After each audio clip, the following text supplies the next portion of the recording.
اسلام سے نہ بھاگو،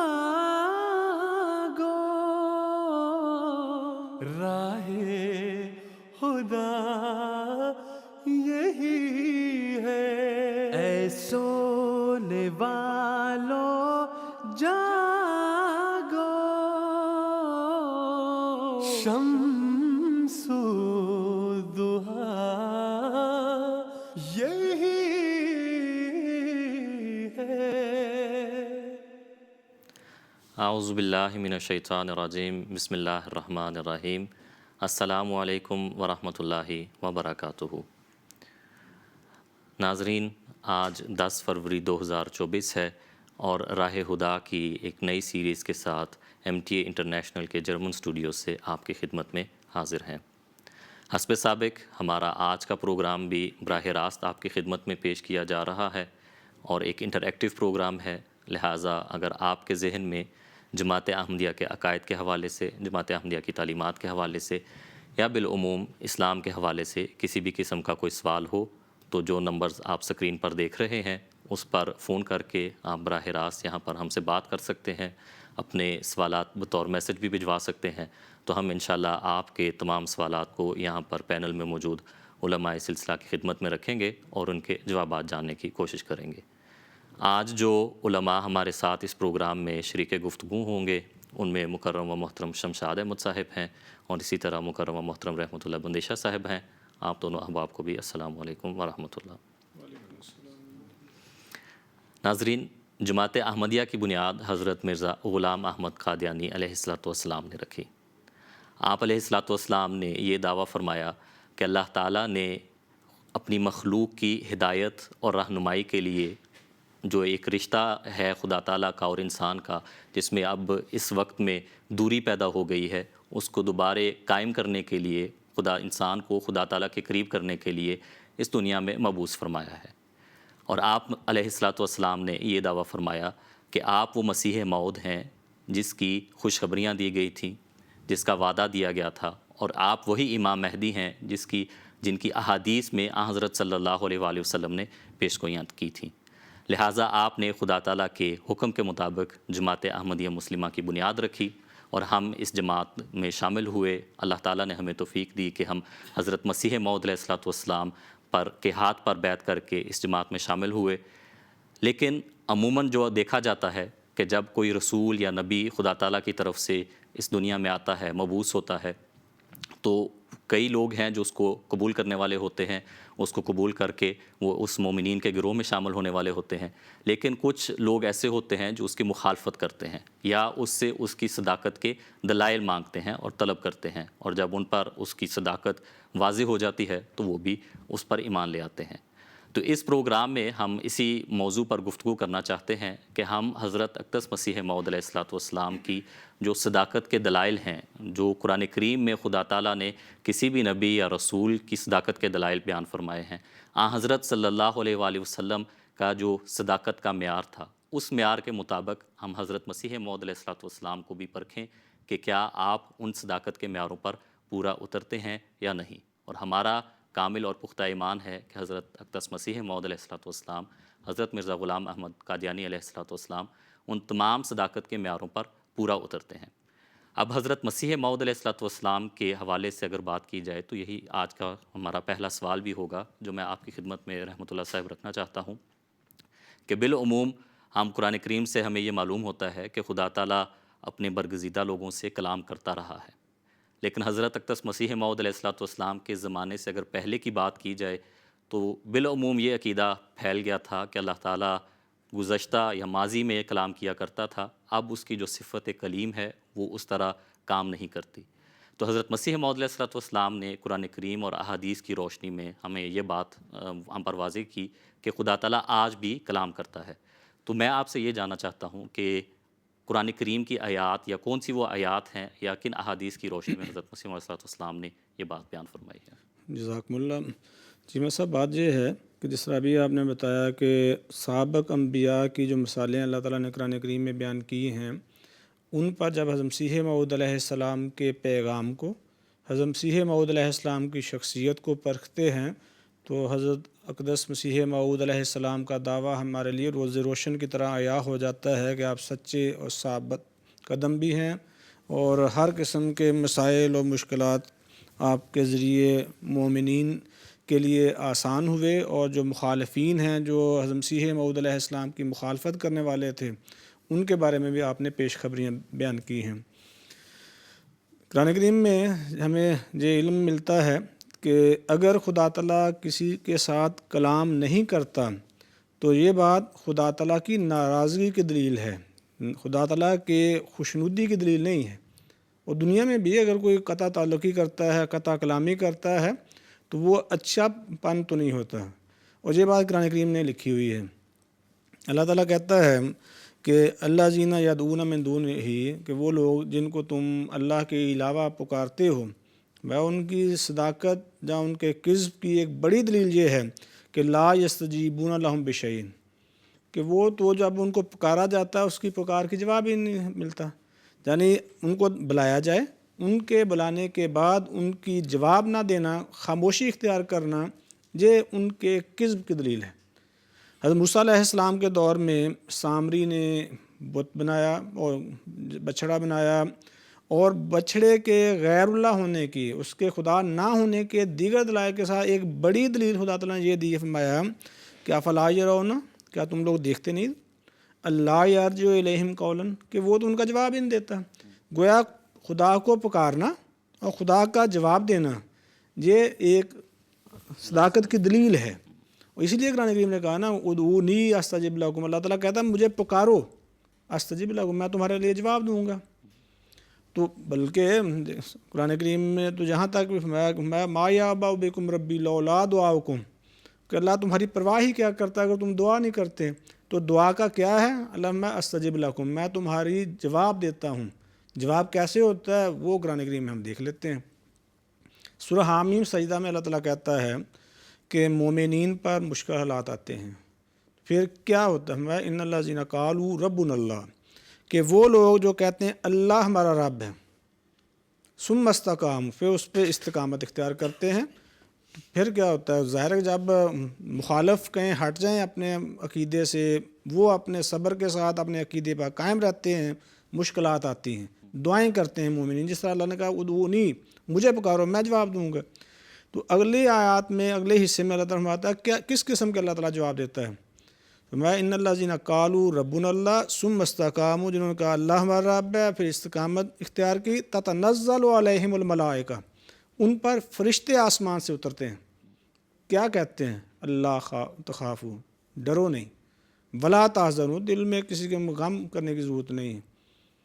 یہ 5-6 جوابات دیے ہیں اللہ تعالیٰ نے، میں اللہ تخافوا ولا تحزنوا وابشروا بالجنۃ اللاتی کنتم توعدون، نہ صرف ڈرنا نہیں ہے، سابقہ پہ، حال پہ خوف نہیں کھانا، بلکہ جنت کی تمہارے لیے بشارت ہے۔ میں وہ کیسی جنت ہے، یہ تمہارے دنیا کے لیے بھی ہے، آخرت کے لیے بھی۔ تو جہاں اللہ تعالیٰ نے کئی جوابات دیے ہیں، اللہ تخافوا ولا تحزنوا وابشروا بالجنۃ اللاتی کنتم توعدون، میں نحن اولیاؤکم فی الحیات الدنیا، ہم تمہارے ولی ہیں، دنیا میں بھی تمہارے ساتھ ہیں، لوگ تمہیں تباہ و برباد کرنا چاہیں گے، ہم تمہیں تباہ و برباد نہیں ہونے دیں گے، آخرت میں بھی ہے۔ اس کے علاوہ بھی اللہ تعالیٰ نے انعامات بیان کیے۔ موٹی سی بات ہے، دیکھیں ہر سال رمضان میں لیلۃ القدر آتی ہے، اور لیلۃ القدر کے بارے میں اللہ تعالیٰ نے پوری سورہ نازل کی ہے، اور فرمایا کہ یہ ایسی رات ہے جو 1000 مہینوں سے بہتر ہے۔ اس میں کیا ہوتا ہے، خصوصیت کیا ہے اس کی، میں تنزل الملائکۃ والروح، کہ اس رات میں کیا نازل ہوتا ہے، ملائکہ عمومی طور پر، والروح، اور روح بھی نازل ہوتی ہے خاص طور پر۔ روح کیا چیز ہے، یہ کوئی اور چیز ہے نہیں، قرآن کریم سے پوچھ لیتے ہیں۔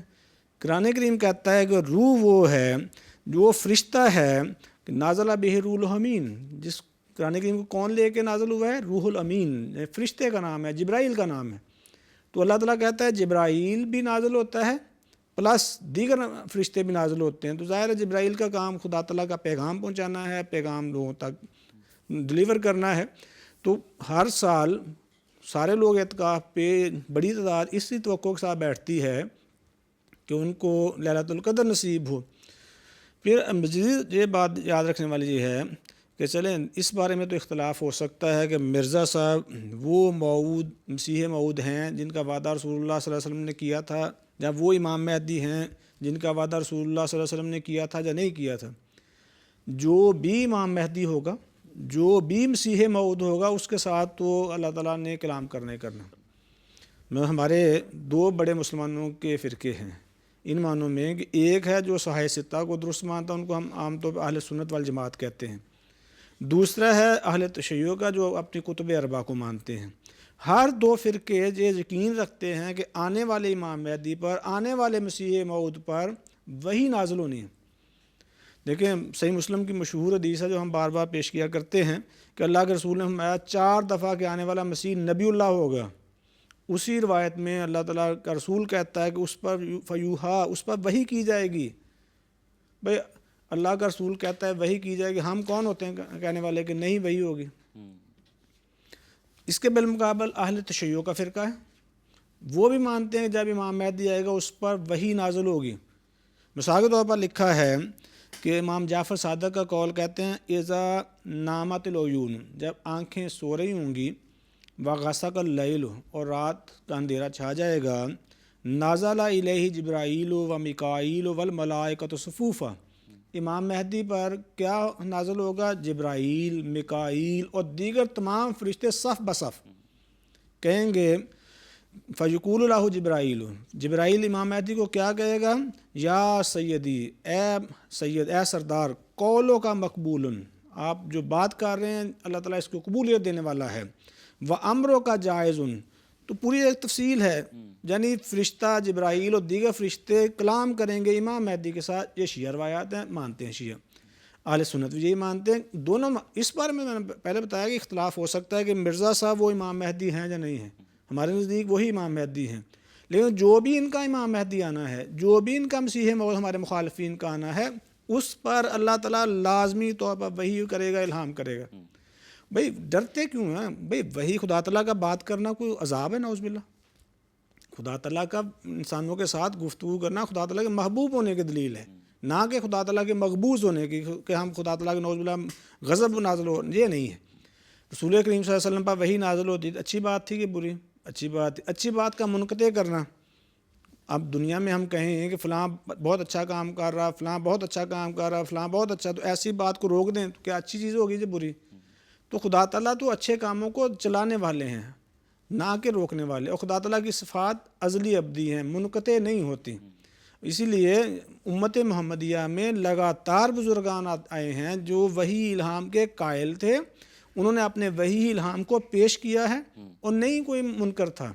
حتیٰ کہ مسیح موعود علیہ السلام نے جب براہین احمدیہ لکھی ہے تو دیکھیں وہی مولوی محمد صاحب بٹالوی جو بعد میں شدید مخالف ہوا، اس وقت کیا کہہ رہا تھا؟ اس میں دیکھیں کتنے اچھے الہامات مرزا صاحب لکھے ہیں، سارا کچھ ٹھیک لکھا ہے۔ تو ہاں یہ بات اپنی جگہ درست ہے، ہم ہرگز نہیں کہتے کہ تشریحی وحی نازل ہو رہی ہے۔ قرآن کریم سے جب ہم دیکھتے ہیں نا تو قرآن کریم کہتا ہے 2 قسم کے انبیاء ہوتے ہیں، ایک وہ جو شریعت لے کر آتے ہیں، ایک وہ جو نہ تو نئی شریعت لے کر آتے ہیں، نہ پرانی شریعت کے احکامات کو منسوخ کرتے ہیں، بلکہ جو موجود شریعت ہے اسی پر عمل کروانے والے ہوتے ہیں۔ ٹھیک ہے، اللہ تعالیٰ مخاطب کر کے فرماتا ہے یہود کو، ہمیں انا انزلنا التوراۃ، ہم نے یقیناً تورات نازل کی، فیہا ہدی و نور، اس میں ہدایت بھی ہے، نور بھی ہے، یحکم بہا النبیون الذین اسلموا للذین ہادوا، کہ جو اس پر ایمان لا رہے ہیں کتاب پہ، وہ کن کے لیے؟ یہود کے لیے فیصلے کرتے ہیں۔ کس کتاب سے؟ اس تورات سے۔ تو گویا نہ وہ تورات میں اضافہ کر رہے تھے، نہ کمی بیشی کر رہے تھے، اس تورات سے فیصلے کر رہے تھے۔ تو جب نبوت 2 قسم کی ہوتی ہے، شریعت والی، بغیر شریعت والی، اسی طرح وحی بھی 2 قسم کی ہوتی ہے، شریعت والی، غیر شریعت والی۔ تو غیر شریعت والی وحی پہلے بھی جاری تھی، اب بھی جاری ہے۔ خدا تعالیٰ کسی کے ساتھ بھی کلام کر سکتا ہے، خدا تعالیٰ کلام کرنا ہرگز قابل اعتراض نہیں ہے، یہ تو اللہ کا فضل ہے۔ اسی لیے مسیح موعود علیہ السلام نے فرمایا نا کہ وہ خدا اب بھی بناتا ہے جسے چاہے کلیم، اب بھی اس سے بولتا ہے جس سے وہ کرتا ہے پیار۔ ٹھیک ہے، جزاکم اللہ۔ یعنی کہ ایک صفت ہے جو بالعموم ہر ایک انسان کے ساتھ اور خدا تعالیٰ کا معاملہ ہے، وہ اللہ تعالیٰ کلام کرتا ہے، اور خاص طور پر جو غیب کی باتیں بتانے والی، ابھی آپ نے جو علماء کا اور تمام فرقوں کا ذکر کیا ہے کہ سب نے کسی نہ کسی امام مہدی یا مسیح موعود پر تو ایمان لاتے ہیں وہ، تو اس کے ساتھ اللہ تعالیٰ غیب کی باتیں ضرور کرے گا۔ جزاکم اللہ۔ شمشاد صاحب، آپ کی خدمت میں یہ سوال پھر رکھنا چاہتا ہوں کہ ابھی ذکر ہوا کہ اللہ تعالیٰ غیب کی خبریں بتاتا ہے، اور خاص طور پر حضرت مسیح موعود علیہ الصلوۃ والسلام یا جن کو بھی کوئی مانتا ہے ان کے ساتھ بھی اللہ تعالیٰ نے ان کو غیب کی خبریں بتائے گا یا بتائی ہوں گی. تو ان میں کچھ ایسی بھی چیزیں ہیں جو حضرت مسیح علیہ الصلوۃ والسلام کی ذات کے حوالے سے ہیں یا بالعموم انفرادی لوگوں کے ساتھ تعلق رکھتی ہیں، اور کچھ ایسی بھی پیش گوئیاں ہیں جو پوری دنیا کے ساتھ تعلق رکھتی ہیں. تو اس قسم کی پیش گوئیاں حضرت مسیح علیہ الصلوۃ والسلام کی کوئی ملتی ہیں جو دنیا کے ساتھ تعلق رکھنے والی ہیں؟ اعوذ باللہ من الشیطان الرجیم، بسم اللہ الرحمن الرحیم. اصل میں جو دنیا کے ساتھ تعلق رکھنے والی پیش گوئیاں ہیں ان میں بھی بہت ساری ہیں. ان میں سے ایک کا میں ذکر کر دیتا ہوں کہ حضرت مسیح موعود علیہ الصلوۃ والسلام نے آنے والے دور میں ایک بہت بڑی مصیبت کا ذکر فرمایا ہے جس کو زلزلے سے تشبیہ دی گئی ہے، اور مختلف الہامات میں اس کی طرف آپ نے جو اللہ تعالیٰ نے اشارہ فرمایا، جو آپ نے شائع بھی کر دیے، اور اس کی وضاحت بھی مختلف کتابوں میں کی، نظم کی صورت میں بھی اور نثر کی صورت میں بھی آپ نے سب کچھ یہ لکھا ہے. آپ نے فرمایا کہ اللہ تعالیٰ نے بیان فرمایا کہ زلزلۃ الساعۃ قو انفسکم، کہ ایک قیامت کا نمونہ رکھنے والا زلزلہ آنے والا ہے، اپنے آپ کو بچاؤ. اور پھر اسی کے بارے میں فرمایا کہ اللہ فرماتا ہے نوری آیاتن، کہ میں تمہیں نشانات دکھاؤں گا، وَنَہْدِمُ مَا یَعْمَرُونَ، اور جو عمارتیں وہ بنا رہے ہیں یہ سب منہدم ہو جائیں گی. اور پھر فرمایا کہ انی مال افواج آتی کا بغتتاً، کہ میں اچانک آؤں گا، فوجوں کے ساتھ آؤں گا. اور پھر اسی طرح ہے کہ لنگر اٹھا دو. پھر ایک اور اشارہ اس میں یہ بھی فرمایا کہ کشتیاں چلتی ہیں تاہوں کشتیاں. اب یہ ساری چیزیں جو اشارہ کر رہی تھیں کسی بہت بڑی مصیبت کی طرف جو دراصل جنگ عظیم تھی آنے والی، اس کی صورت میں اللہ تعالیٰ بیان فرما رہا ہے. اور اس زلزلے کے حوالے سے یہ بھی بیان فرمایا آپ نے کہ میں نے یہ دعا کی تھی کہ یا اللہ یہ زلزلہ میرے ہوتے ہوئے نہ آئے. تو پھر حضرت مسیح علیہ السلام نے فرمایا کہ خدا نے اس کو تاخیر میں ڈال دیا ہے، یعنی اس کا مطلب یہ ہے کہ یہ آپ کی زندگی میں نہیں، آپ کے بعد آئے گا. اور پھر آپ نے نظم کے اندر بھی یہ جو جنگ عظیم ہے اس کا نقشہ کھینچا ہے، اس کی نشانیاں بیان فرمائی ہیں.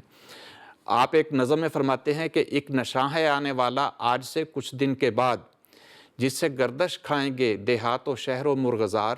آئے گا قہر خدا سے خلق پر ایک انقلاب، ایک برہنہ سے نہ یہ ہوگا کہ تاباندھے ہزار.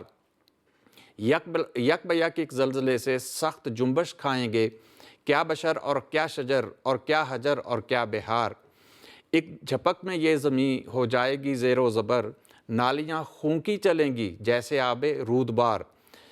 ہوش اڑ جائیں گے انسان کے پرندوں کے حواس، بھولیں گے نغموں کو اپنے سب کبوتر اور ہزار. یعنی ہزار کہتے ہیں بلبل کو، کبوتر یعنی پرندے بھی اپنے نغموں کو بھول جائیں گے. مزمحل ہو جائیں گے اس خوف سے سب جن و انس، زار بھی ہوگا تو ہوگا اس گھڑی بحال زار. اور مزید اس کی وضاحت ایک اور شعر میں آپ نے فرمائی کہ وحی حق کے ظاہری لفظوں میں ہے وہ زلزلہ، لیک ممکن ہے کہ ہو کچھ اور ہی قسموں کی مار. اب اس میں حضور نے فرمایا کہ بظاہر لفظ تو وحی کے اندر جو اللہ تعالیٰ نے استعمال فرمایا وہ زلزلے کا ہے، لیکن امکان یہ ہے کہ یہ مراد ظاہری زلزلہ نہیں، یہ کوئی اور قسم کی مار ہے. تو یہ دراصل جنگ عظیم کی پیش گوئی تھی، کیونکہ جو اس میں نشانیاں بیان کی گئی ہیں ایک تو اس کے لیے، لیکن جنگ کے لیے قرآن کریم بھی جو جنگیں ہیں ان کے لیے زلزلے کا لفظ استعمال فرماتا ہے. میں سورہ احزاب کی آیت نمبر 11 میں اللہ تعالیٰ مسلمانوں کے اوپر جو ایک خوف کی حالت ایک جنگ کی وجہ سے طاری ہوئی تھی اس کے بارے میں فرمایا کہ ہنالک ابتلی المؤمنون وزلزلوا زلزالا شدیدا، کہ وہاں مومنوں کو سخت ابتلا میں ڈالا گیا تھا اور ان کو گویا ہلا کے رکھ دیا گیا تھا. تو یہ زلزلے کا لفظ ہے، یہ جنگوں کے لیے بھی بولا جاتا ہے، اور اس سے مراد بھی دراصل آنے والی جنگ عظیم تھی، کیونکہ اس میں زلزلہ عظیم کا لفظ حضور نے استعمال فرمایا. تو اس میں زلزلہ عظیم سے مراد جنگ عظیم تھی دراصل، جو حضور کی وفات ہوئی ہے 1908 میں، اور یہ 1914 میں شروع ہوئی ہے، 15 تک یہ چلی ہے. تو یہ اب اس کی نشانیاں جو بیان کی، اس میں ایک تو یہ تھا کہ ساری دنیا کے لیے یہ ہوگا. اب جنگ عظیم وہ تھی، ایک تو ڈائریکٹ جو ممالک حصہ لے رہے تھے، لیکن جو نہیں بھی، وہ بھی ایک بہت بڑی، یعنی پوری دنیا کے اوپر یہ آئی تھی مصیبت. اور جو ممالک ڈائریکٹلی ہٹ نہیں ہو رہے تھے وہ بھی متاثر ضرور ہوئے ہیں، ان میں بھی مسائل ضرور بڑھے ہیں ان سے. اور پھر یہ فرمایا کہ عمارتیں منہدم کر دی جائیں گی. یہ جو خاص طور پہ جو یورپ کا علاقہ ہے، بڑی بڑی عمارتیں، اونچی اونچی عمارتیں مغرب میں یہی بنانے والے ہیں. تو اب ان میں جب گولہ باری ہوئی ہے، جنگ ہوئی ہے، کروڑوں لوگ مرے ہیں، اور اس میں ہر قسم کی تباہی اس کے اوپر آئی ہے. دنیا نے دیکھا کہ وہ دنیا کو ہلا کے رکھ دیا اس مصیبت نے.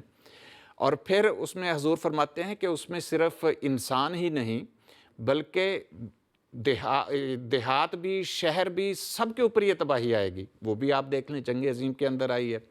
اور پھر باغوں کے اوپر، فصلوں کے اوپر، کھیتوں کو بھی تباہ کر دیا جائے گا. تو جب یہ جنگیں لگتی ہیں تو اس میں کھیتوں کے اوپر بھی یہ تباہیاں آتی ہیں، سب گڑھے پڑ جاتے ہیں جب بمباری ہوتی ہے. اور پھر کھیتیاں دھوئیں سے اور مختلف بیماریوں سے تباہ ہو جاتی ہیں، قحط کا سما پیدا ہو جاتا ہے. اور پھر یہ بھی تھا کہ ساری دنیا کو وہ لپیٹ میں لے لے گا. یہ بھی جنگ عظیم کے ساتھ بالکل واضح طور پہ نظر آ رہا ہے. خون کی نالیاں چلیں گی. اب جہاں کروڑوں افراد مر رہے ہوں تو اس سے بڑھ کے خون کی نالیاں کیا چل سکتی ہیں. پھر یہ بھی فرمایا تھا کہ مسافر راستہ بھول جائیں گے. جب جنگیں لگتی ہیں اور پوری دنیا کے اندر جنگ کی کیفیت تھی، تو اس وقت تو جب اس طرح کی کیفیت ہو، راستے بند ہو جایا کرتے ہیں.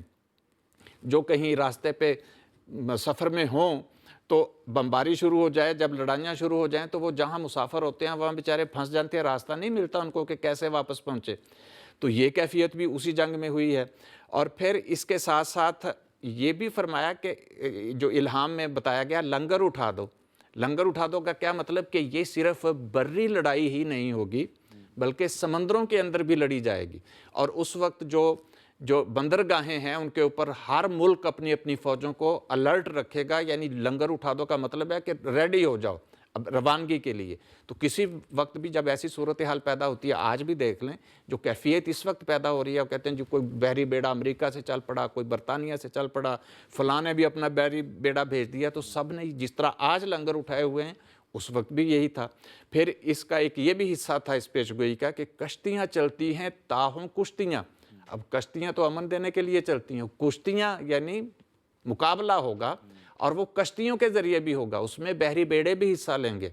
تو یہ کیفیت ساری جو ہم نے دیکھی ہے یہ جنگ عظیم دوم کے اندر دیکھی ہے. جتنی نشانیاں آپ نے عربی الہامات کے اندر بیان فرمائی ہیں، جو آپ نے اردو نثر کے اندر بیان فرمائی ہیں، جو آپ نظم کے اندر بیان فرمائی ہیں، یہ چند اشعار میں نے آپ کی خدمت میں پیش کیے ہیں. لیکن اس کے علاوہ بڑی لمبی نظم ہے اور یہ جنگ عظیم کی پیشگوئی کے عنوان سے یہ چھپی ہوئی موجود ہے. تو اس میں یہ واضح طور پر حضور نے یہ اعلان فرما دیا تھا کہ یہ مصیبت اب آنے والی ہے، اس کے لیے تیار رہیں.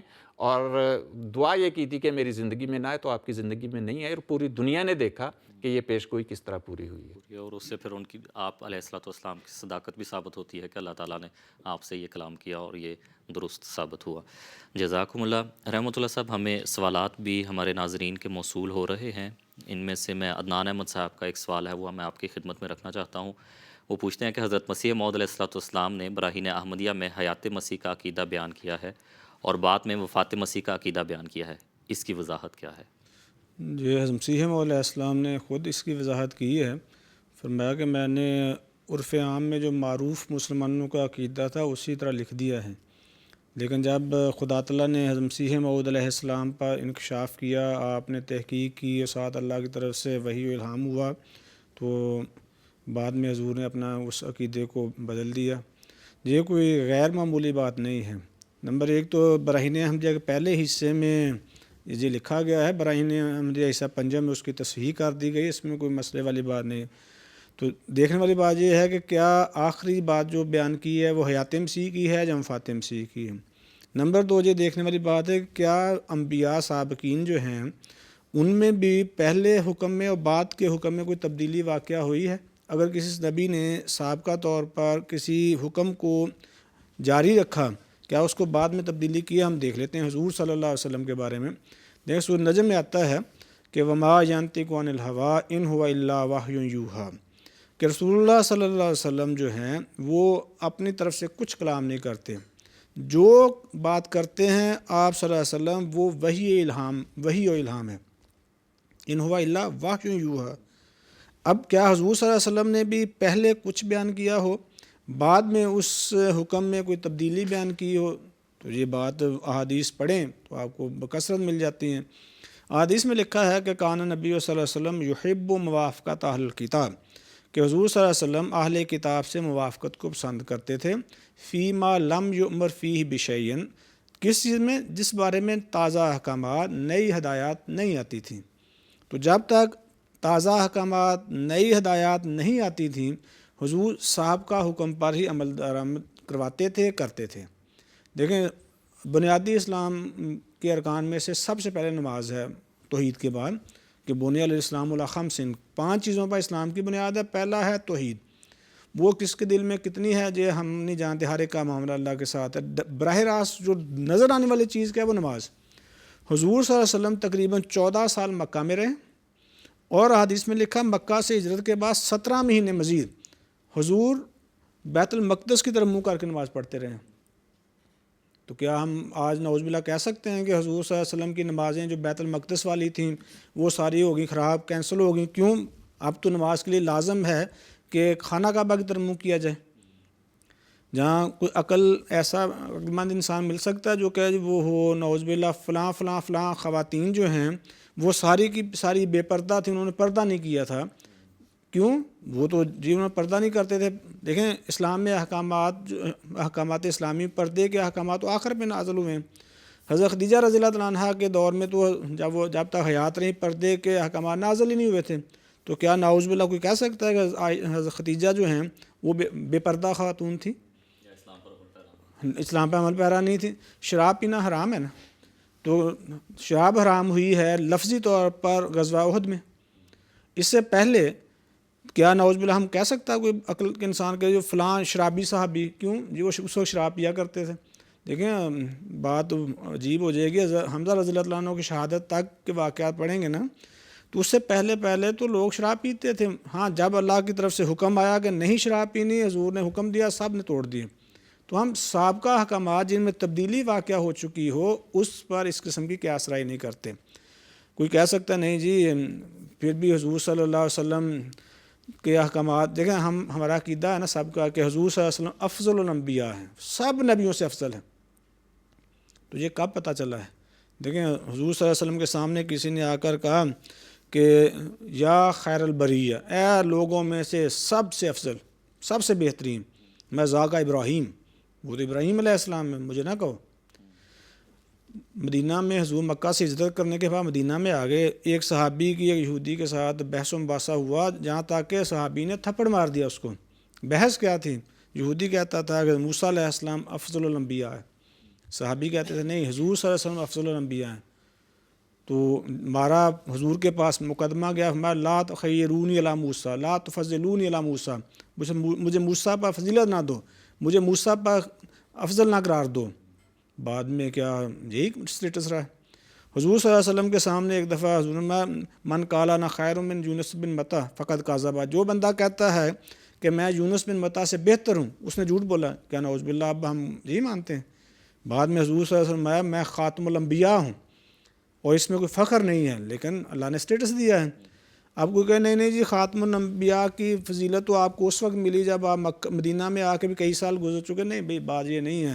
حضور میں تو اس وقت بھی خاتم الانبیاء تھا، کب؟ جب کہ ابھی آدم پیدا بھی نہیں ہوئے تھے۔ کنت خاتم الانبیاء و آدم اللہ منجدل بین الماء والطین، تو کیا ابھی آدم پانی اور مٹی کی کیفیت میں تھے، میں اس وقت خاتم الانبیاء ہوں۔ کب کہا ہے؟ جب اللہ نے حکم دیا ہے۔ یہ بات سورہ یونس میں جب حضور صلی اللہ علیہ وسلم کی صداقت کی دلیل ہم پیش کرتے ہیں نا کہ فرمایا فقد لبثت فیکم عمرا من قبل افلا تعقلون، کہ میں تم میں ایک عمر گزار چکا ہوں، میری پرانی سابقہ زندگی تو کو دیکھو، میں نے کبھی جھوٹ غلط بیانی نہیں کی۔ وہاں اسی آیت کا پہلا حصہ یہ ہے کہ قل لو شاء اللہ ما تلوتہ ولا ادراکم بہ، کہ اگر اللہ تعالیٰ چاہتا تو میں جو آپ بیان کر رہا ہوں یہ بھی بیان نہ کرتا ہے، نہ تمہیں اس کا علم دیتا۔ لیکن کب علم دیا؟ جب اللہ نے حکم دیا ہے. جب اللہ تعالیٰ نے بلایا تو وہ بولے. بول پہ اللہ تعالیٰ نے کہا اب جب تک اللہ تعالیٰ نے مسیح موعود علیہ السلام پہ اس بات کا انکشاف نہیں کیا، آپ آگے بڑھ کے آپ نے نہیں اعلان کیا کہ حضرت عیسیٰ علیہ السلام فوت ہو گئے. جب اللہ نے انکشاف کیا، حضرت مسیح موعود علیہ السلام نے اعلان کر دیا. پھر کسی کے کہنے سے، کسی کے کہلانے سے منع نہیں کیا گیا، بلکہ حدیث میں لکھا ہے کہ حضور صلی اللہ علیہ وسلم نے ابتدائی طور پر قبرستان جانے سے منع کیا تھا. پھر حضور نے میں نہ صرف قبرستان جایا کرو بلکہ جانا چاہیے. حدیث کے الفاظ ہیں کنت نہیتکم عن زیارت القبور، اے مسلمانوں میں نے تمہیں زیارت قبور سے منع کیا تھا. فزوروہا، لیکن اب میں کیا کہتا ہوں، اب جایا کرو. فإنہا تذکر الآخرہ، کیوں قبرستان جانا، قبروں پہ جانا آخرت کی یاد انسان کو دلاتا ہے. وتزہد فی الدنیا، دنیا میں انسان کو بے رغبتی بتاتا ہے کہ یہ دنیا چند دن کی ہے، پھر اس صراط سے جانا ہی جانا ہے. تو گویا حضور نے پہلے منع کیا تھا، بعد میں اجازت دی. تو اب جو بندے فوت ہو گئے اس حکم کے پہلے جنہوں نے سنا تھا کہ قبرستان نہیں جانا چاہیے، تو کیا ہم کہیں گے نعوذ باللہ وہ حضور کے اب موجودہ فرمان کے مطابق نافرمان تھے؟ نہیں بھئی، نبی کی ساری باتیں ہوتی ہیں اور جو آخری حکم ہوتا ہے وہ قابل عمل ہوتا ہے. ورنہ تو احکامات اسلامی کو تیا پینچا ہو جائے، جس طرح کہتے ہیں. جیسے جیسے اللہ نے بتایا حضرت مسیح موعود علیہ السلام نے اعلان کر دیا. جب تک جب حضرت مسیح موعود علیہ السلام کو کہا گیا، پھر اگر حضرت مسیح موعود علیہ السلام کہتے تو درست نہیں تھا. کوئی یہ نہ کہہ دے، میں نے پہلے آیت پڑھ کے بتائی کہ نہیں، جو پہلے بھی اللہ کی، دیکھنا حضور صلی اللہ علیہ وسلم بھی پہلے اللہ کے حکم کے موافق کام کر رہے تھے نا. اس لیے سورہ نجم تو ابتدائی صورتوں میں سے ہے، اس میں اللہ تعالیٰ فرماتا ہے وما ینطق عن الہویٰ ان ھو الا وحی یوحیٰ، کہ حضور اپنے نفس سے کلام نہیں کرتے، اللہ کی طرف سے جو بتایا جاتا ہے وہ کلام کرتے ہیں. تو کیا اللہ کی طرف سے بتایا وہ کلام میں فرق پڑا نا؟ پہلے اور تھا، بعد میں احکامات تجدید ہوئی. تو اسی طرح مسیح موعود علیہ السلام کو اگر اللہ نے بتا دیا بعد میں، وہی بات قرآن کریم سے احادیث سے آپ نے ثابت بھی کہی اور بتایا بھی، تو اس میں کون سی کوئی حرج والی بات ہے؟ جزاکم اللہ. شمشاد صاحب، یہ ظفر محمود صاحب ہیں، ان کا سوال میں آپ کی خدمت میں رکھنا چاہتا ہوں. وہ پوچھتے ہیں کہ مسلمانوں کو خیر امم کہا گیا ہے لیکن جنتی صرف ایک فرقہ ہوگا، اس کی کیا وضاحت ہے؟ دیکھیں، جہاں جنتی ایک فرقے کو قرار دیا حضور نے، وہاں حضور صلی اللہ علیہ وسلم نے اس کی وجہ بھی بیان فرمائی ہے کہ کس وجہ سے ہیں. اس میں جو حدیث میں حضور صلی اللہ علیہ وسلم نے بیان فرمایا، وہاں اصل میں حضرت موسیٰ علیہ السلام کی قوم کے ساتھ، بنی اسرائیل کے ساتھ تشبیہ دی گئی ہے اپنی امت کو، کہ آپ نے فرمایا کہ ستفترق امتی، میری امت تقسیم ہو جائے گی. کیسے؟ جیسے بنی اسرائیل کی امت تقسیم ہو گئی تھی. وہ 72 فرقوں میں تقسیم ہوئی تھی، تو میری امت 73 میں تقسیم ہو جائے گی. یہ بالکل ایک ہاتھ جیسے دوسرے ہاتھ کے مشابہ ہوتا ہے، یا جیسے ایک جوتی دوسری جوتی کے مشابہ ہوتی ہے، ایسے میری امت کے کہلانے والے بھی بنی اسرائیل کے بالکل ایسے ہی مشابہ ہو جائیں گے. اب کیا تھا ان میں کہ وہاں بھی وہ 72 فرقوں میں تو تقسیم ہو گئے، لیکن راہ راست پہ صرف ایک تھا. باقی سب کیا تھے؟ وہ حضرت موسیٰ علیہ السلام کی طرف منسوب تو کرتے تھے اپنے آپ کو، لیکن نافرمان تھے. خدا کے حضور وہ ان کی طرف منسوب نہیں تھے. یعنی وہ خود دعویٰ کرتے تھے کہ وہ 72 فرقے جتنے ہیں سب کہتے تھے کہ ہم موسیٰ علیہ السلام کی امت ہیں، لیکن حقیقت میں صرف ایک تھا. ایسے ہی حضور نے فرمایا میری امت اس سے بھی زیادہ فرقوں میں بٹ جائے گی. تو کیا مطلب تھا؟ کہ وہ کہلائیں گے تو میری امت، منسوب وہ میری امت کی طرف ہی ہوں گے، لیکن حقیقت یہ ہے کہ وہ میرے کام نہیں کر رہے ہوں گے، وہ بالکل میرے الٹ چل رہے ہوں گے. ہاں، صرف ایک فرقہ ہوگا جو میری تعلیم کے مطابق عمل کرنے والا ہوگا. تو اس میں حضور نے یہ وضاحت فرمائی ہے کہ کچھ لوگ ہوں گے جو نام کے لحاظ سے تو میری طرف منسوب ہوں گے، لیکن میرے کام نہیں کرنے والے ہوں گے. تو یہ بالکل وہی ہے جس میں حضور نے فرمایا لم یبق من الاسلام الا اسمہ، کہ صرف نام کا اسلام رہ جائے گا ان میں. وَلَمْ يَبْقَ مِنَ الْقُرْآنِ إِلَّا رَسْمُهُ، کہ جو قرآن کریم کی صرف ایک رسم رہ جائے گی، اس کے اوپر عمل کرنے والے کوئی نہیں. قرآن اٹھ جائے گا، اسلام اٹھ جائے گا، بس نام کے مسلمان ہوں گے. اور آج آپ دیکھ لیں کہ کتنے مسلمان ہیں. مسلمان کی تعریف ہے کیا؟ حضور نے فرمایا المسلم من سلم المسلمون من لسانہ و یدہ، کہ مسلمان وہ ہے جس کی زبان سے بھی دوسرے محفوظ رہیں، اس کے ہاتھ سے بھی دوسرے محفوظ رہیں. یہاں مسلمون فرمایا، لیکن دوسری روایت میں ہے من سلم الناس من لسانہ و یدہ، کہ دوسرے لوگ جس کی زبان سے اور ہاتھ سے محفوظ رہیں وہ مسلمان ہے، اور مومن وہ ہے فرمایا کہ جس کے ہاتھ سے جس کی زبان سے دوسرے امن میں رہیں۔ تو یہ اصل میں حقیقت اسلام کی یہ ہے کہ اسلام امن دینے کے لیے آیا ہے، اسلام پیار دینے کے لیے ہے، محبت دینے کے لیے ہے۔ جہاں دوسروں کی سزا کا تعلق ہے یا جنگوں کا تعلق ہے، وہ تو حضرت اقدس محمد مصطفیٰ صلی اللہ علیہ وسلم کو مجبوری کی حالت میں لڑنی پڑی ہیں، ورنہ وہ اصل مقصد نہیں ہے۔ اصل مقصد پیار محبت کے ساتھ ایک دوسرے کی مدد کرنا ہے، ہیلپ کرنا ہے، ایک دوسرے کا خیال رکھنا ہے، نہ کہ دکھ اور تکلیف دینا۔ تو جب حضور نے فرما دیا کہ مسلمان وہ ہے جس کے ہاتھ سے جس کی زبان سے دوسرے محفوظ رہیں، تو حضور صلی اللہ علیہ وسلم کے اس ارشاد کی تائید خدا تعالیٰ بھی فرماتا ہے۔ آپ کے آنے کا مقصد بیان فرمایا، وَمَا أَرْسَلْنَاكَ إِلَّا رَحْمَةً لِلْعَالَمِينَ، کہ ہم نے تجھے تمام جہانوں کے لیے رحمت بنا کے بھیجا ہے۔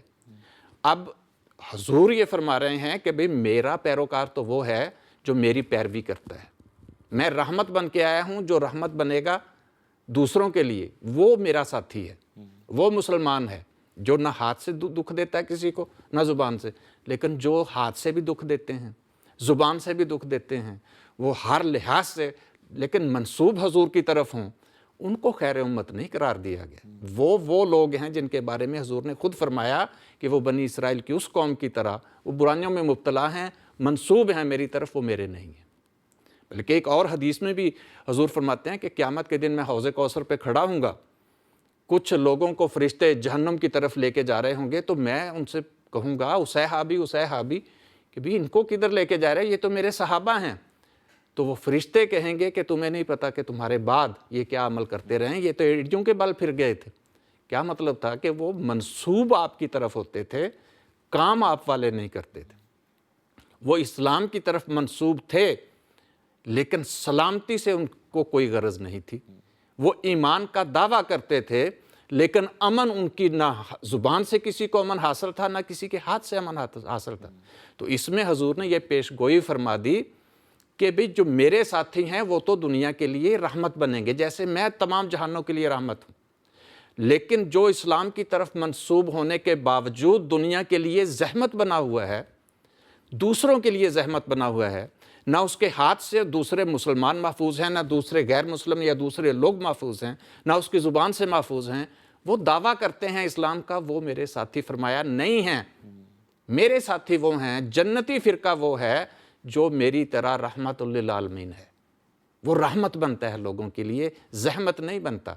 تو ان کے لیے فرمایا کنتم اب اس میں بھی تو یہی فرمایا، کیا فرمایا؟ کنتم خیر امت اخرجت للناس، تم بہترین امت ہو جو لوگوں کے لیے نکالی، کیا جو لوگوں کے گھاٹے اتارنے کے لیے نکالی گئی ہے، لوگوں کا خون بہانے کے لیے نکالی گئی ہے، یا ان کی خدمت کرنے کے لیے نکالی گئی ہے۔ تو اس میں تو خدمت کا ذکر ہے کہ میری امت بہترین امت ہے جو دوسروں کے لیے رحمت بنے گی، زحمت نہیں بنے گی۔ اور جو زحمت بنتا ہے وہ آپ کی طرف کیسے منسوب ہو سکتا ہے؟ وہ بے شک زبان سے دعویٰ کرتا رہے، لیکن حضور فرما رہے ہیں کہ نہیں، جو میرے ساتھ وہ ہے جو رحمت بنتا ہے، جیسے میں سب جہانوں کے لیے رحمت ہوں، میرا پیروکار بھی سب جہانوں کے لیے رحمت ہوگا۔ اور جو میرے ساتھ ہے وہ خیر امت ہے، جو لوگوں کی خدمت کے لیے نکالے گئے ہیں، لوگوں کو دکھ اور تکلیف دینے کے لیے نہیں نکالے گئے۔ تو اس میں خیر امت قرار ہی ان کو دیا گیا جو حقیقی ہیں۔ جو باقی ہیں وہ تو مثال بیان کر دی کہ وہ جیسے موسیٰ علیہ السلام کے ساتھ تھے لیکن وہ آپ کے ساتھ نہیں تھے، ایسے ہی میری طرف منسوب ہونے والے بھی ہوں گے لیکن وہ میرے ساتھی نہیں ہوں گے۔ ٹھیک ہے، جزاکم اللہ۔ رحمۃ اللہ صاحب، ہمارا جو موضوع چل رہا تھا صداقت حضرت مسیح موعود علیہ الصلوۃ والسلام، اس کے حوالے سے میں آپ سے یہ پوچھنا چاہتا ہوں کہ حضرت مسیح موعود علیہ السلام کا ایک یہ کام بھی بیان کیا گیا ہے کہ آپ احیاء اسلام آپ کے ذریعے سے ہوگا، تو کیا اس طرح کی کوئی پیش گوئی بھی حضرت مسیح موعود علیہ الصلوۃ والسلام نے اپنے اللہ تعالیٰ نے ان کو یہ خبر دی ہو کہ اچھا یہ کام آپ سے لیا جائے گا، اور وہ پیش گوئی پھر بعد میں کس رنگ میں ظاہر ہوئی، کس رنگ میں وہ پوری ہوئی؟ جزاکم اللہ۔ حضرت مسیح موعود علیہ السلام نے خود لکھا ہے، براہین احمدیہ میں بھی اس کی تفصیل ہے، بلکہ ہماری جماعت میں جو حضرت مسیح موعود علیہ السلام کے کشوف و الہامات وحی کا مجموعہ ہے، اس کو کہتے ہیں تذکرہ۔ اس میں سب سے پہلا جو کشف لکھا ہے وہ یہی ہے کہ حضرت مسیح موعود علیہ السلام فرماتے ہیں کہ اوائل عمری میں جب کہ میں بھی اسٹوڈنٹ تھا، طالب علم تھا، مجھے کشفاً خدا تعالیٰ نے حضور صلی اللہ علیہ وسلم کی مجلس کا ایک نظارہ دکھایا ہے، حضور صلی اللہ علیہ وسلم سے کشفاً آپ نے ملاقات کی ہے۔ تو اس کشف میں آپ کو بتایا گیا کہ آپ کے ہاتھ میں ایک کتاب ہے جس کو آپ نے قطبی، میں شاید قطبی کی طرح کی کتاب تھی، اور وہ کتاب ایسی ہے جو ایک پھل کی شکل میں ہے، پھل میں اتنا رس ہے کہ وہ حضور صلی اللہ علیہ وسلم نے ایک مردہ جو باہر چوکھٹ پہ پڑا تھا اس کو کھلایا ہے، تو اس میں جان پیدا ہوئی ہے، وہ طاقتور توانا ہوا ہے۔ تو بتایا گیا ہے کہ یہ بظاہر لوگوں کے حالت میں اس وقت اسلام کی حالت مردہ کسی ہے، لیکن آپ کے ذریعے جو علم دیا جائے گا، ان کو بانٹا جائے گا، میری تعلیم کس کی ہوگی؟ رسول اللہ صلی اللہ علیہ وسلم کی، لیکن مسیح موعود علیہ السلام کے ذریعے جب وہ بانٹی جائے گی تو اسلام میں جان پیدا ہوگی، قوت پیدا ہوگی، اور جو مظلوم ہے وہ پھر نہ صرف اپنا دفاع کرنے کے قابل ہوگا بلکہ حقیقی طور پر پیش قدمی کرنے والا ہوگا۔ تو اس وحی میں حضرت مسیح موعود علیہ السلام، اس کشف میں حضرت مسیح موعود علیہ السلام کے ذریعے احیاء اسلام کی آئندہ زمانے میں پیش خبری دی گئی تھی، اور یہ پھر کس وقت کی بات ہے؟ جب کہ حضرت صلی اللہ علیہ وسلم نہ کوئی دعویٰ تھا نہ کچھ تھا، بھی تو اسٹوڈنٹ تھے۔ خدا تعالیٰ نے حضرت مسیح موعود علیہ السلام ہاتھ سے آپ کی زندگی میں بھی اور اب تک آپ کی تحریرات کے ذریعے احیاء اسلام کا نمونہ، معجزہ، برتری دکھا رہا ہے۔ دیکھیں حضرت مسیح موعود علیہ السلام نے کتاب لکھی ہے براہین احمدیہ، وہ حضور نے فرمایا کہ میں نے یہ کتاب لکھی، کسی کو جرت ہے جو مخالف اسلام ہے اس کتاب میں بیان کردہ جو اسلام کی تائید میں حقانیت قرآن میں ادلہ بیان ہوئی ہیں، دلائل بیان ہوئے ہیں، ان کا کچھ جزو 5% تک بھی، میں 5واں حصہ بھی اگر کوئی لکھ دے گا اس کا جواب تو میں اس کو 10,000 روپیہ انعام دوں گا۔ اس کتاب میں کیا تھا؟ حضرت اسلام کے تائید میں گواہیاں، اور بتایا تھا کہ اسلام مردہ مذہب نہیں ہے، زندہ مذہب ہے۔ جو ممکنہ اعتراضات آج اسلام کی طرف منسوب ہو رہے ہیں وہ 100% غلط ہیں۔ جس جگہ اعتراض ہوتا ہے اسی جگہ معارف کے خزانے موجود ہیں۔ حضور نے وہ کتاب لکھی، وہ غیر احمدی جو آج ہم پہ اعتراض کرتے ہیں کہ نعوذ باللہ ہم نے اسلام کی کیا خدمت کی یا کیا ہوا، انہوں نے اس کتاب پہ ریویو لکھے۔ یہ مولوی محمد صاحب اہل حدیث کا چیمپئن کہلاتے ہیں، حضرت صلی اللہ علیہ وسلم کے بعد میں بڑے مخالفین میں سے ہوئے ہیں۔ انہوں نے 200-250 صفحے کا ریویو لکھا اشاعت و سنہ میں، اور لکھا کہ ایسی کتاب آج تک تالیف نہیں ہوئی، اور جہاں تک لکھا کہ اس کتاب کا مؤلف جو مرزا غلام احمد قادیانی ہے، اس نے ایسی اس کی تشریح کی ہے اور اس تشریح و اسلام کی مدافعت کی ہے کہ ایسا کوئی جری جوان موجود نہیں ہے، نہ ایسی کتاب نہ ایسا کوئی بندہ۔ مرزا صاحب نے اسلام کی حالی وکالی نصرت کی ہے، وہ کہہ رہے تھے۔ اس وقت منشور محمدی ایک اخبار تھا جس کا بنیادی مقصد یہ تھا کہ جو غیروں کی طرف سے اعتراضات ہوتے تھے وہ ان کو جوابات دیتے تھے۔ اس نے اس پر ریویو لکھا، کہا جی یہ کتاب ایسی ہے اگر کسی مسلمان کے پاس ہو، کسی یہودی ہندو کی، کسی عیسائی کی جرت نہیں اس کے پاس آ سکے۔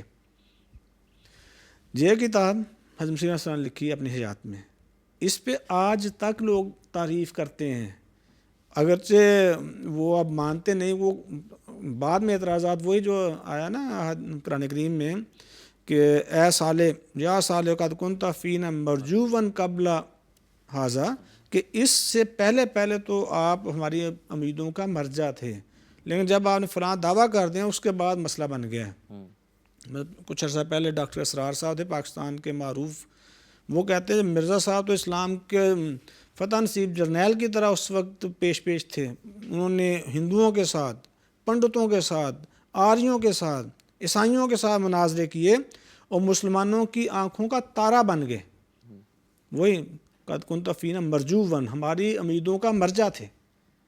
یہی بات مولوی ثناء اللہ امرتسری جو بعد میں اہل حدیث کا مشہور مخالف مولوی ہے ہمارا، حضرت صلی اللہ علیہ وسلم کے ساتھ مناظرے کرتا رہا، مباحثے کرنے کی کوشش کرتا رہا ہے، اس نے لکھا کہ میں تو مرزا صاحب کی زیارت کے لیے باشوق پیادہ پیدل بغیر کسی سواری کے قادیان گیا تھا۔ یہ مرزا صاحب کب کی زندگی ہے؟ جب مرزا صاحب براہین احمدیہ لکھی تھی اسلام کی تائید میں، وہ کتاب اب بھی موجود ہے نا۔ یہی آج تک کے مولوی بیان کر رہے ہیں۔ پھر حضرت مسیح موعود علیہ السلام کی حیات میں ہی آپ کو دوبارہ، ویسے تو ساری کی ساری کتب ہی وہ ہیں جن میں اللہ تعالیٰ کی تائید ہے، اسلام کی نصرت ہے، لیکن بعض کتابیں ہوتی ہیں جو پیش ہوتی ہیں، لوگ مجبور ہوتے ہیں ان کو موقع پر ان کی تائید کرنے کا نام لینے، جس طرح عربی میں کہتے ہیں نا کہ الفضل ما شاہدت بہ الاعداء، کہ حقیقی فضیلت ہوتی وہ ہے جو دشمن بھی باوجود دشمنی کے قبول کرنے پر مجبور ہو جائے۔ 1896 میں ایک مذہبی جلسہ ہوا، بڑا مذہبی جلسہ جس کو جلسہ مذاہب عالم بھی کہا جاتا ہے۔ اس میں ہندو ایک سوامی تھے، انہوں نے ایک پیش کیا یہ پرپوزل کہ ہم جی ہر ٹائم جی ایک دوسرے کے خلاف لڑائی جھگڑا کرتے رہتے ہیں، کیوں نہ ایسا ہو کہ ہر کوئی اپنے اپنے مذہب مقدس کتاب میں سے یہ 5 سوالات ہیں ان کے جوابات دے کے، لیکن دوسرے پر اعتراض نہیں کرنا۔ وہی 5 سوالات حضرت مسیح موعود علیہ السلام کو بھی بھجوائے گئے، حضور نے ان کا جواب لکھا جو اسلامی اصول کی فلاسفی کے نام سے ہمارے پاس موجود ہے۔ حضور نے اس میں اسلام کی اہمیت، اسلام، وہ 5 سوالات کے جوابات، اسلامی احکامات کی حکمت بیان کی۔ تو جو اللہ نے حضرت مسیح موعود علیہ السلام کو کتاب کے شائع ہونے سے پہلے کہا تھا کہ آپ کا مضمون سب سے بالا رہا، وہ پھر اقرار بھی کرنا پڑا سب کو۔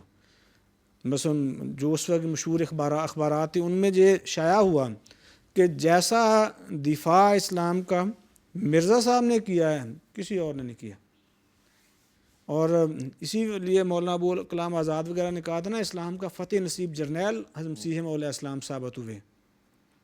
تو حضرت مسیح موعود علیہ السلام نے وہی احکامات دیے، لیکن ہمارے مخالفت میں جو پیش فرقے رہتے ہیں نا، ان میں سے ایک فرقہ دیوبندی فرقہ ہے۔ ان میں سے ان کے بڑے ہی معروف عالم ہیں اشرف علی تھانوی صاحب، انہوں نے ایک کتاب لکھی ہے احکام اسلام عقل کی نظر میں۔ تو اس میں وہی حضرت مسیح علیہ السلام کی جو کتاب براہین احمدیہ میں سے کچھ اسلامی اصول کی فلاسفی میں سے اخذ کر کے، جہاں حضور نے تشریح کی نا فلاں اسلام مثال کے طور پر براہین اسلامی اصول کی فلاسفی میں حضور نے حرمت خنزیر کی وضاحت کی، پوری عفت پاک دامنی کی حضور نے وضاحت کی۔ حضور نے میں خلق کیا ہوتا ہے، خلق یہ ہے کہ آپ کو موقع میسر ہو، قوت میسر ہو، پھر اپنے آپ کو خدائی احکامات کے تابع رکھنا، پوری تشریح حضور نے اس کے بیان کی۔ انہوں نے مولوی صاحب نے وہ ساری کی ساری تشریح اپنی کتابوں میں لکھی ہے۔ بھئی حضور کی بلند درجہ تحریرات تھیں تو لکھی نا، اسی لیے حضرت مسیح موعود علیہ السلام نے لکھا ہے کہ بھئی میں اسلام کی تائید کے لیے آیا ہوں، جو لکھ رہا ہوں وہ اسلام کی تائید میں ہے۔ بلکہ آخر میں بتا دیتا ہوں، جب حضرت مسیح علیہ السلام نے لکھی ہیں کتب، اس وقت سب سے آسان ٹارگٹ یہ تھا کہ یہ عیسائی کہتے تھے دیکھیں جی زندہ انسان بہتر ہوتا ہے کہ مردہ انسان بہتر ہوتا ہے؟ کہتے ہیں نعوذ باللہ حضور صلی اللہ علیہ وسلم فوت شدہ، عیسیٰ علیہ السلام آپ خود بھی مانتے ہو کہ وہ زندہ ہیں، بلکہ وہ پادری فنڈر نے کتاب لکھی توزین الاقوال، شاید یہی نام تھا، تو اس میں انہوں نے پوری بحث اس بارے میں کی۔ آخر میں وہ لکھتے ہیں کہ دیکھیں حد یہ ہے کہ مسلمانوں نے خاص مکہ میں، بلکہ مدینہ میں خاص مقبرہ نبی کے ساتھ ایک جگہ رکھی ہوئی ہے جس میں ہمارے عیسیٰ نے آ کے دفن بقول ان کے ہونا ہے۔ کہتے ہیں زندہ کون ہے؟ امید کس سے رکھی جا رہی ہے؟ عیسیٰ سے۔ اور فوت شدہ کون ہے؟ نعوذ باللہ حضور صلی اللہ علیہ وسلم۔ تو اسی لیے صلی اللہ علیہ وسلم نے آیا تھا نا کہ فاتح مسیح میں حیات اسلام ہے۔ تو حضور نے جو تجاویز پیش کی، جہاں حضور نے جو لٹریچر پیش کیا، وہی آج اسلام کے دفاع کے لیے ہے۔ ٹھیک ہے، جزاکم اللہ۔ یعنی کہ اللہ تعالیٰ نے شروع میں ہی آپ کو بتا دیا کہ آپ سے حیاء اسلام کا کام لیا جائے گا، آپ کو عملاً لیا، اور اسلامی اصول کی فلاسفی کے حوالے سے بھی آپ نے ذکر کر دیا، اور جتنی بھی کتب ہیں ان ساری کی کتب سے خدا تعالیٰ کی تائید ثابت ہوتی ہے، اور جو کہ حضرت مسیح السلام کی طاقت کا ایک بیان ثبوت بھی ہے۔ جزاکم اللہ۔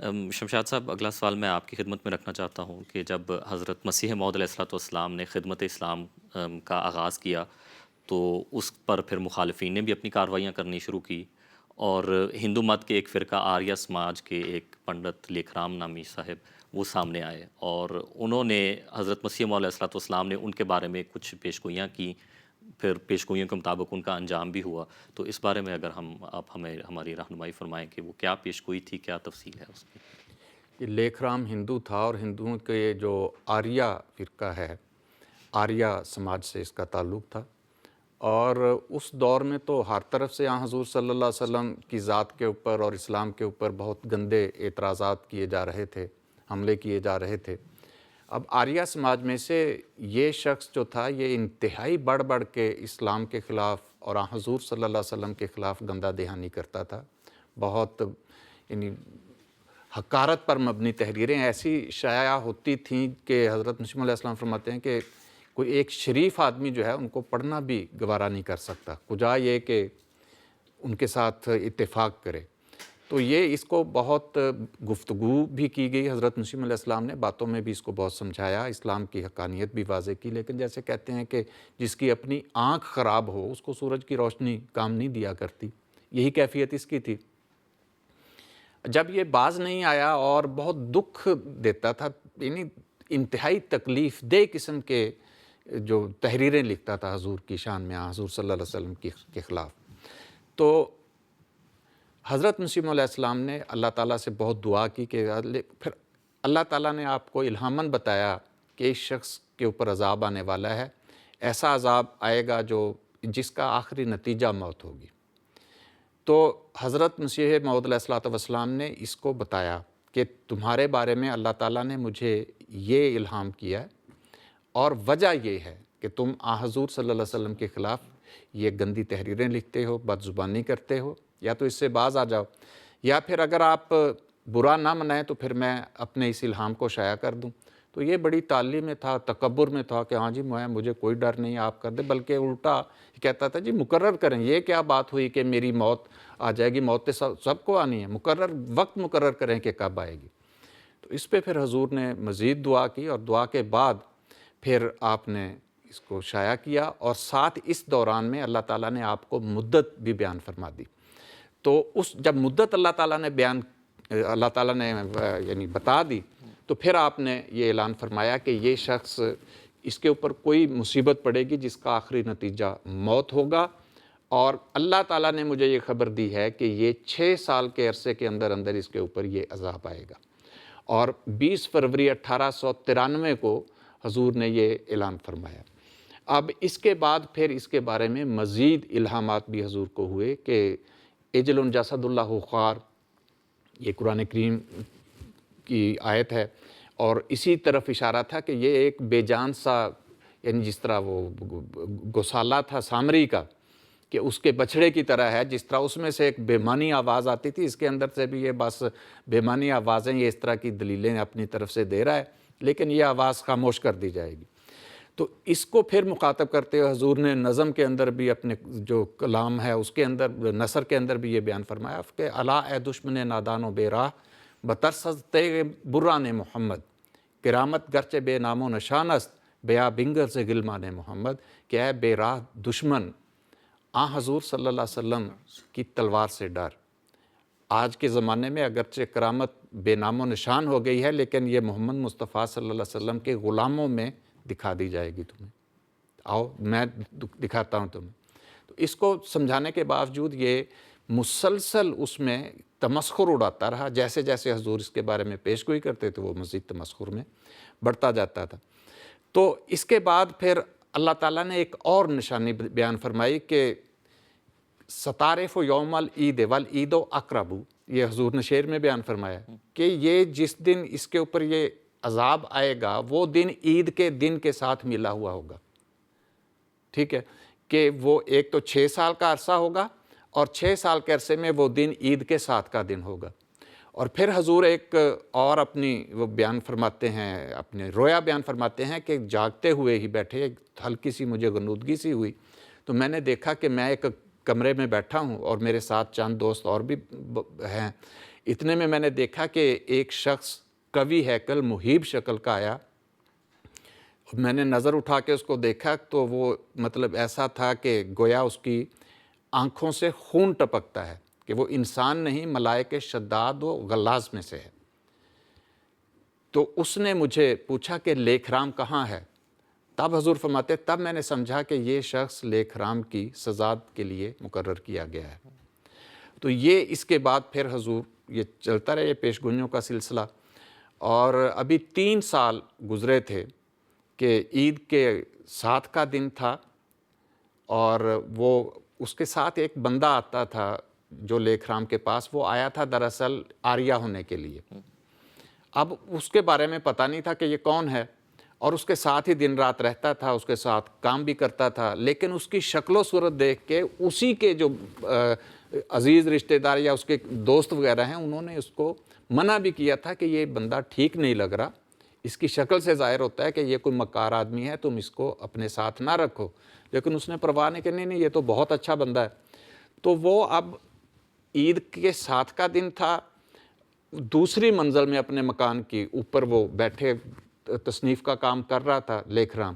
نیچے حالانکہ اس دور کی گلیاں پرانی دیکھیں وہ تنگ تنگ گلیاں ہیں, وہ گلی آگے سے بند ہے, دوسری طرف جانے کا رستہ ہی نہیں ہے, اور جس طرف جا سکتے ہیں نیچے لوگ وہاں گلی کے اندر بیٹھے ہیں, کچھ لوگ جمع ہیں وہاں. تو اچانک وہاں کیا ہوتا ہے کہ وہ لکھتے لکھتے, وہ بندہ بھی ساتھ بیٹھا ہے, لیکھ رام نے اسے کہا کہ مجھے وہ کتاب پکڑا دو. وہ اٹھا اور کتاب لینے کے بہانے اس نے اسی وقت وہ جب کتاب پکڑانے کے بہانے آگے ہاتھ کیا, لیکن نیچے اس نے پیٹ میں اس کے خنجر گھونپ دیا اور اس کی انتڑیاں کاٹ دیں. خوب گھمایا اس نے خنجر کو. تو جب اس کے چیخو پکار کی آواز نکلی تو گھر والے دوڑے, اتنے میں وہ دوڑ کے چلا گیا, نیچے چلا گیا. نیچے فٹافٹ جب شور مچا تو انہوں نے کہا کہ جی نیچے لوگ بیٹھے تھے, وہ کہتے ہم نے ادھر سے تو کوئی نہیں آیا, آگے گلی بند ہے. انہوں نے مکان کا دروازہ بند کر لیا کہ اگر نیچے بھی نہیں آیا ادھر گلی بھی بند ہے, اس کا مطلب وہ اندر ہی ہے. تو دروازہ بند کر کے اندر سارا مکان چھان بین کر لی, وہ اس میں سے ان کو کوئی بندہ نہیں نظر آیا, پتہ ہی نہیں چلا کہ کہاں گیا. وہ لوگ کہتے ہیں کہ نہیں باہر گلی میں تو نہیں اترا, مکان کے اندر بھی نہیں ہے, پھر وہ کہاں سے آیا تھا, کون تھا, اللہ بہتر جانتا ہے. تو اس طرح وہ زخمی ہوا, زخمی ہونے کے بعد اگلے دن پھر اس کی موت ہو گئی. اب یہ وہ چیز تھی, دیکھیں خلاصہ اگر اس کا نکالیں تو 5-6 چیزیں تھیں اس کے اندر. حضور نے فرمایا کہ نمبر 1 تو اس کے اوپر جو عذاب آئے گا اس کا آخری نتیجہ موت ہوگی. نمبر 2 یہ 6 سال کے عرصے میں آئے گا, اور 6 سال کے عرصے میں بھی فرمایا عید کے 7 کا دن ہوگا. اب عیدیں ہماری 2 ہی آتی ہیں, چھوٹی عید اور بڑی عید, عید الفطر اور عید الاضحیٰ. اب 2 عیدوں کے ساتھ ملانے, 2 دن اس کے ساتھ 2 دن اس کے ساتھ, گویا 1 سال میں 4 دن. تو وہ دن مقرر کر دیے کہ 6 سال میں یہ جو دن ہیں ان میں سے کسی ایک دن ہوگا. اور پھر یہ بھی بتایا کہ یہ سامری کے بچھڑے کا سا اس کے ساتھ سلوک کیا جائے گا, اور اس کو جو اللہ نے مارنے کے لیے بندہ مقرر کیا وہ اس شکل و صورت کا ہے, یعنی وہ فرشتہ خدا نے مقرر کیا ہے. اور پھر یہ فرمایا کہ بترسستے گے بران محمد, تو محمد مصطفیٰ صلی اللہ علیہ وسلم کی تلوار کا کشتہ ہوگا. کیا مطلب, یہ خنجر سے مرے گا. اب یہ ساری باتیں آپ دیکھیں کہ بالکل مینو ان آئی ہیں. اب اس کی تفصیل تو اور بھی ہے, لیکن پھر کسی اور پروگرام میں انشاءاللہ اگر موقع ملا. لیکن ایک بات حقیقت ہے کہ اتنی وضاحت کے ساتھ آپ نے یہ پیش گوئی بیان فرمائی تھی کہ لوگ بھی دیکھنے کے بعد حیران, اور لوگ سمجھتے تھے کہ پتہ نہیں مرزا صاحب نے قتل کروایا ہے, لیکن بعد میں ساری تحقیقات ناکارہ ثابت ہوئیں. اور حقیقت یہ تھی کہ یہ خدا تعالیٰ کی طرف سے وہ جو محمد مصطفیٰ صلی اللہ علیہ وسلم کی ہتک کیا کرتا تھا, توہین کیا کرتا تھا, اس کی سزا اس کو خدا کی طرف سے ملی. ٹھیک ہے, اور اس طرح سے حضرت مسیح السلام کی جو صداقت ہے وہ ثابت ہوتی ہے. اس کے علاوہ ناظرین, حضرت مسیح موعود علیہ الصلوۃ والسلام نے 20 فروری 1886 کو ایک پیشگوئی شائع فرمائی تھی جو خدا تعالیٰ کی طرف سے آپ کو ایک اسلام کی صداقت کا ایک بہت بڑا نشان دیا جانا تھا. تو حضرت مسیح علیہ الصلوۃ والسلام نے وہ پیشگوئی شائع فرمائی, تو اس کے ساتھ ساتھ ہی لیکھ رام نے بھی اس پیشگوئی کے ہر فکرے کے رد میں ایک پیشگوئی شائع کی کہ مجھے بھی خدا کی طرف سے یہ چیزیں بتائی گئی ہیں. تو جو بعد میں حضرت مسیح علیہ الصلوۃ والسلام کی صداقت انشاءاللہ ہم کس حوالے سے ثابت ہوتی ہے اس کے بارے میں ہم اگلے پروگرام میں بھی بات کریں گے.